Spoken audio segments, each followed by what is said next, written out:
1391'de Kundurşa boyundağı Suğuş deyip atala, енді ол Тоқтамыш белән Аксак Тимур арасында.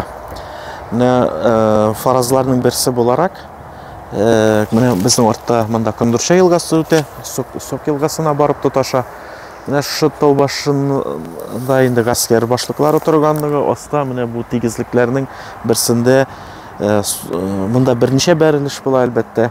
Шул бер төп бәрелешнең берсе бәлки шушында булган дигән бер фикер бар. Менә без ул җирләрне карыйбыз, тикшерү максаты белән. Никадәрле карталардан карау бер төрле, менә үз күзебез белән күрәсе килде. Һәм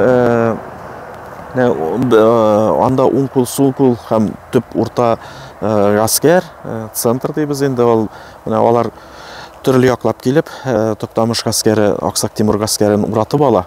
Токтамышның инде бик тиз генә шундый килеп уратып алуы күрсәтелә. Әлбәттә, гаскәр башлыгы һичшиксез ниндидер бер зур биек урында торган булган, берничә тапкыр күчкән, менә шундый берничә биек урыннар булырга тиеш. Шуларның берсе инде менә бу Екатериновка дигән авыл янында, Таубашы хәзер анда Татнефтьнең ниядә бар, бензоколонкасы бар. Менә шушы урыннарда бигрәк тә шушы тау башлары бар. Һәм иң мөһиме, менә бәрелеш өчен шундый тигезлек бар. Икенче якта да тау башлыклары бар. Аксак Тимур бик авыр хәлдә кала, кинәт кенә уратып алалар.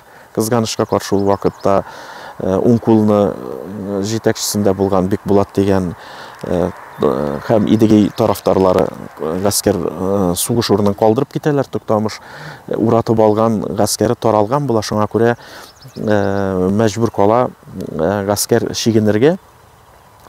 Менә шушы иң төп урта бәрелешнең шушы урында булганы фаразлыйбыз. Әлбәттә, тагын берничә бу урын, андый урыннар бар, аларны да карыйбыз. Әлегә менә төп версия буларак шушы урын дип уйда тотабыз инде. Соңыннан әлбәттә Токтамыш гаскәре чигенә, Иделне кичә, Тимур инде Иделне кичәргә батырчылык итми. Самара янындагы Үртүбә дип атала, анда килеп бу тирәләрдә талап 26 көн тора дип әйтәләр, шаганаклар буенча кире кайтып китә. Кызганычка каршы бу бәрелеш иң урта гасырның зур бәрелешләреннән берсе дип саналган бәрелеш. Бөек дәүләт башлыклары, Тимур да булса, Токтамыш та бөек шәхесләр, белмәгән кеше югаларны. Әмма бу сугыш урыны кызганычка каршы әлегә кадәрле археологик яктан һаман өйрәнелмәгән, яхшы иттереп тикшерелмәгән. Әлбәттә, сугыштан соң коралларны җыеп алып үлгән кешеләрне Иделгә дә ташлаган булырга, каядыр күмгән дә булырга мөмкиндер, әмма барыбер ниндидер калдыклар булырга тиеш. Бу зур ачышларның берсе киләчәкнең, Алла бирсә, киләчәк галимнәргә калыр, безнең заманда бу өйрәнелер. Әмма бигрәк тә инде бу татар тарихы өчен бик мөһим булган әйбер, чөнки ул безнең фольклорда, шаганакларыбызда әйтеп калдырылган. Нинди генә урта гасыр шәһәрен алмасаң, Аксак Тимур җирмерде дип әйтәләр. Дәфтәр Чингизнәмә мәсәлән ул мәсьәләләрне әйбәтләп бирә. Менә шушы җирләрдә инде бүгенге көндә дә менә Самарага терәлеп торган 3 татар авылы, бу тирәләрдә менә мәчетләре теге якта, Екатериновка авылы әлбәттә, һаман да монда топонимикада булсын, Сок елгасы, Кundurşa елгасы Татарстан территориясыннан башлыймы. Монда татар авыллары, шуңа күрә ул безнең татар тарихына бик кагылышлы, мөһим булган вакыйга. Әлбәттә, трагедик битләр ул безнең тарихта, кызганычка каршы.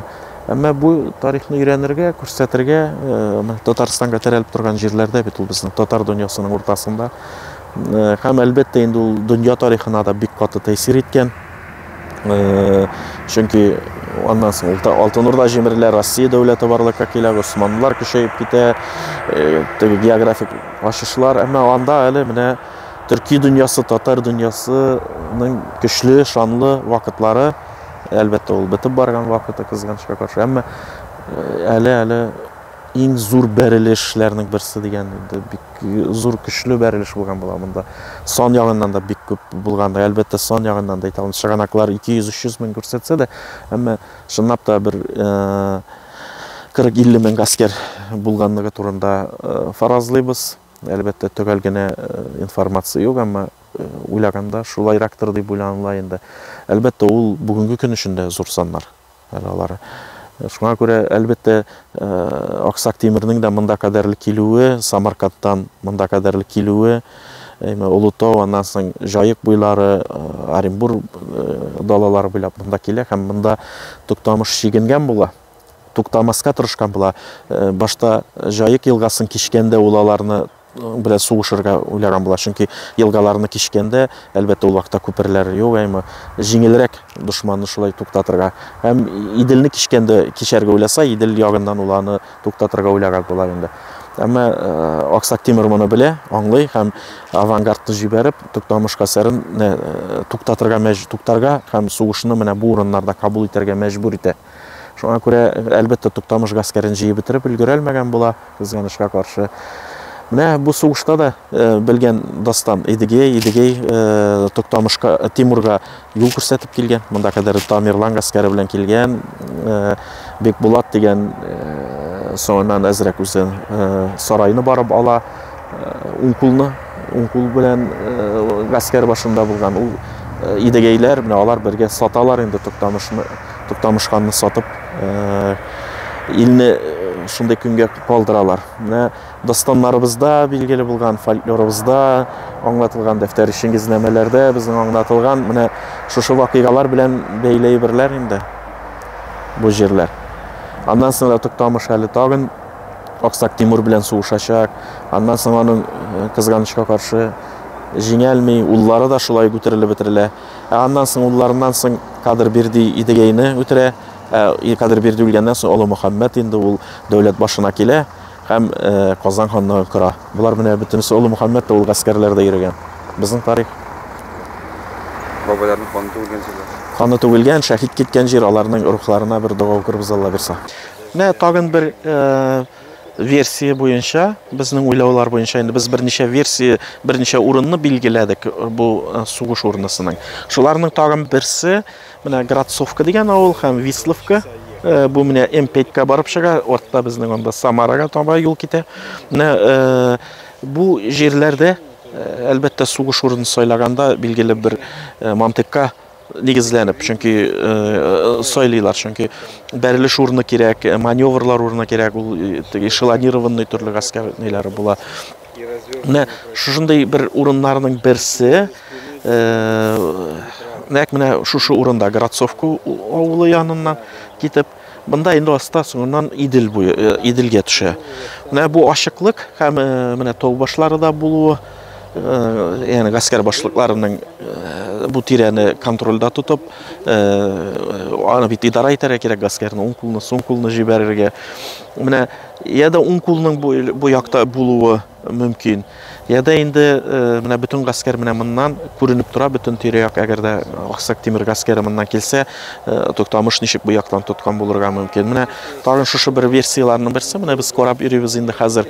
Менә уйлыйбыз, бу урыннарда бик туры килә. Мондай менә бу сугышкан урынга Аксак Тимир белән Алтын Урда гаскәренең. Әлбәттә, әйтергә кирәк, ул вакыт эчендә ул зур саннар монда булган өчен һәм төрле территорияны, киң генә территорияны контрольдә тотарга кирәк.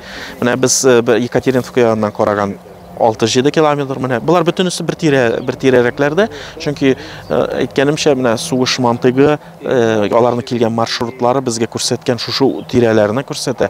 Һәм әйтергә кирәк, менә барыбер монда берничә урында гына шундый ачык аланнар бар һәм калкулык урыннар бар. Гаскәр башлыгы да бер җирдә генә тормаган, әлбәттә. Мәсәлән, Туктамышның чыганаклар буенча күрәбез, ул бик тиз генә Аксак Тимирнең гаскәрен уратып ала, артка чыга, үзе дә гаскәр эшендә алып бара. Әлбәттә, ул билгеле бер җирдә үзенең сакчылары белән, үзенең арьергарды белән булган. Менә шундый урыннар, ул маневр урыннары өчен бер зур гына территорияны, бер 20 километр территорияны эчендә алырга кирәк. Менә Екатериновка бу урыннар 6-7 километр аралары.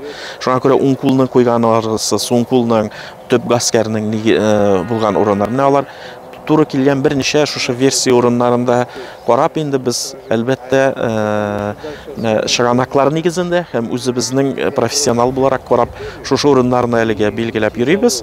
Соңыннан инде әлбәттә археологик яктан, разведка шикелленнән тикшергәндә иң ятышлы урыннар, чыганаклар һәм безнең күзлектән карап инде ышанасы килә. Ул